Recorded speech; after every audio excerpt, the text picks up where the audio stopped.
Okay, Serena Liguori, thanks so much for joining us on Life Before the Virus. You are the Executive Director of New Hour for Women and Children Long Island, a nonprofit dedicated to supporting women and children impacted by incarceration. So I'd love for you to tell us about yourself and how you became involved in this organization. Absolutely, and thanks for having me, Skye. I'm happy to be here with you. So New Hour is really one of a kind. We're the only agency on Long Island that is specifically dedicated to empowering women and children who've been impacted by jail, prison, arrest, incarceration.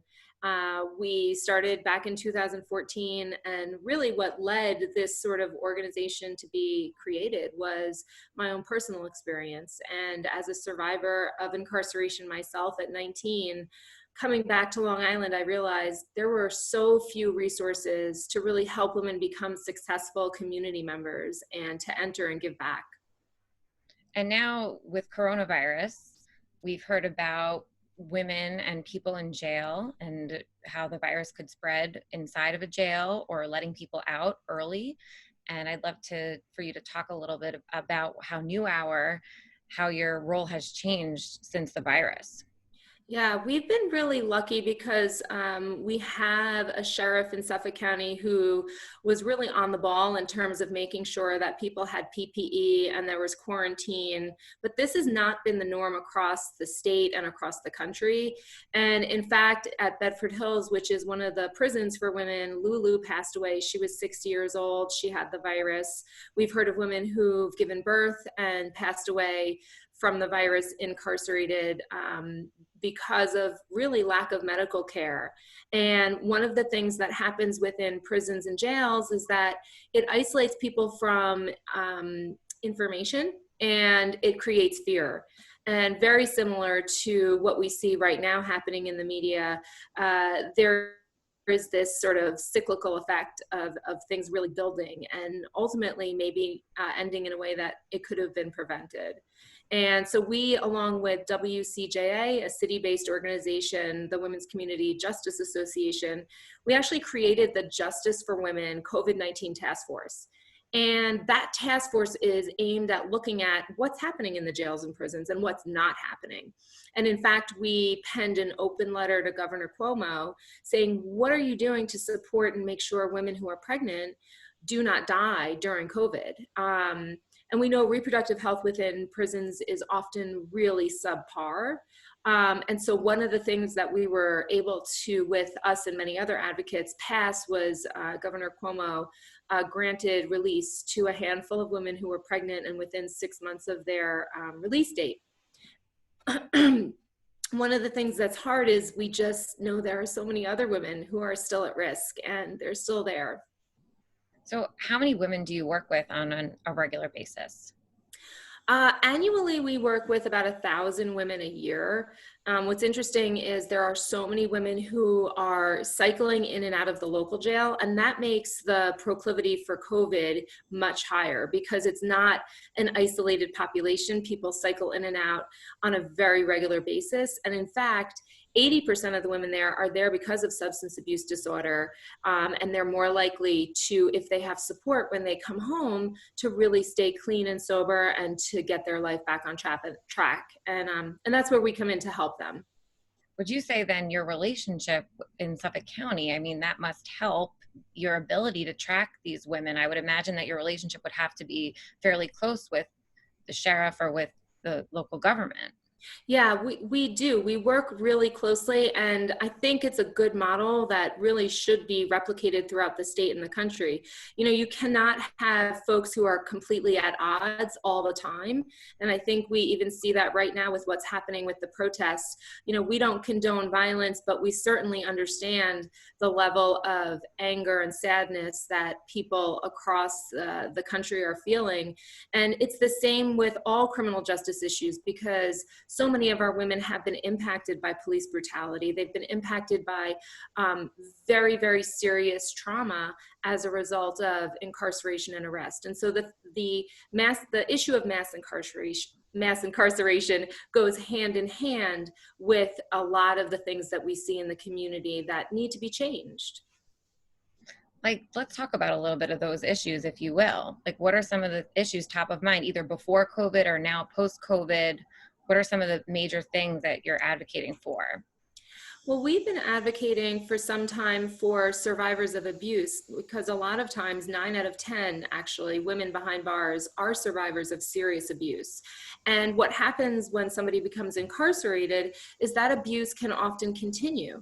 And it leaves women vulnerable to be abused by corrections officers who are not well intentioned. Certainly, there are those who are doing a great job, and we work with them.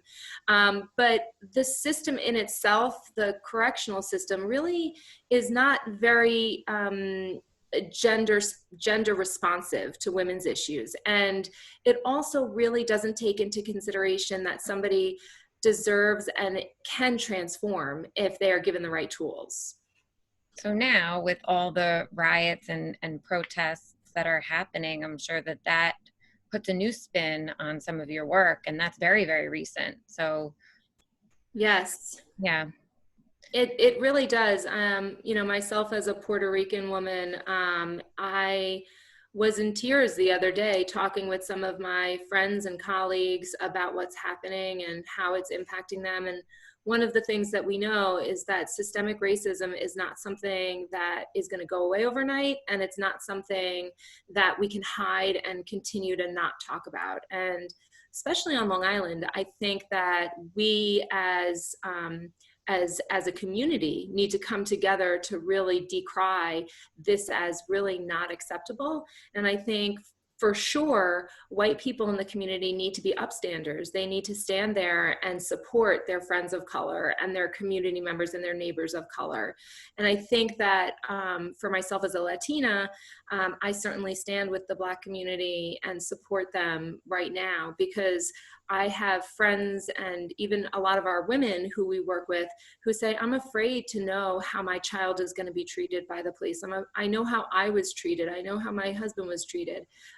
We have a social worker on my staff member, and she said, I'm pregnant. I don't know how my baby will be treated. And I'm afraid of how my partner is going to be treated.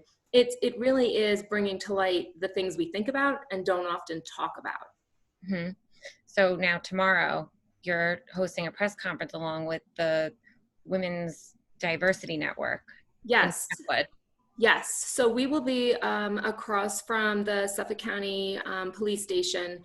We'll be there peacefully with PPE, socially distant, having a press conference because, New Hour has created a Long Island Social Justice Action Network, and we've invited organizations throughout the state to join us. And one of the things that we were aimed at is how come Long Islanders aren't more involved in criminal justice reform and social justice issues? And I think part of it is education and letting our neighbors know and talking about these issues, because the average Long Islander might not be thinking about these issues, and it needs to be something that's raised. I think we can no longer kind of just be apathetic. And so we're going to be joining the Women's Diversity Network to talk about and share the fact that what happened is completely unacceptable, and that as Long Islanders, we need to take a stand. Many of our loved ones are police officers who live on Long Island and work in New York City.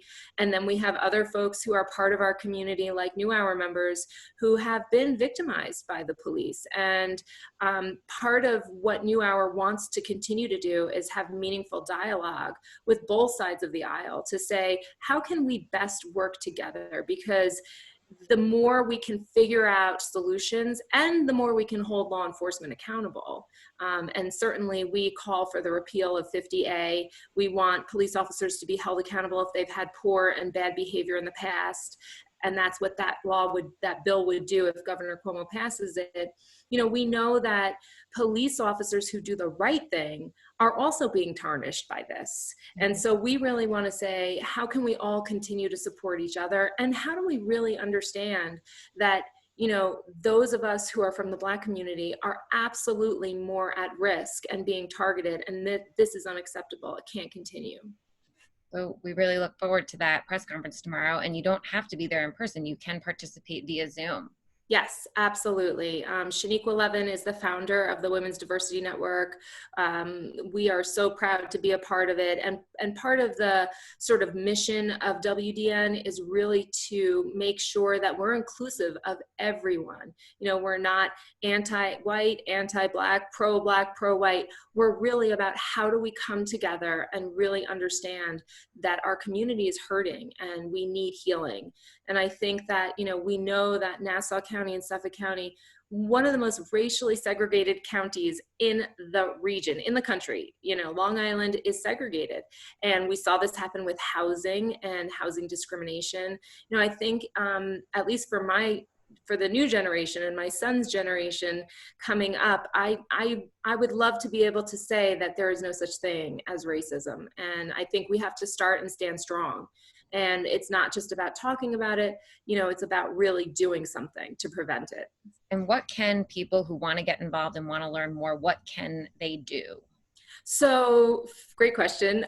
Folks can join. We're on social media. We're on Facebook, Twitter, Instagram. But folks can join the Long Island Social Justice Action Network. We have monthly meetings. We have a meeting this Thursday virtually. People can join via Zoom at 12 o'clock. And really, we're going to be looking at how do Long Islanders get involved, and I think one of the things that people don't realize is how much power they have. And if folks take some time to raise their voices, call their local lawmakers, call their senator, call their legislator, you know, typically lawmakers want to do the right thing, but they want to hear from us. And I think if we don't raise our issues and advocate for, you know, repeal 50A, for ending the use of isolated confinement behind bars, for letting people who are safe and elderly come home, for releasing pregnant women, they're not going to do it. So we need to call on them and say, we're Long Islanders and we care about this issue, because ultimately what impacts all of us, one of us impacts all of us. Thank you so much for your time, and we look forward to the press conference tomorrow at noon.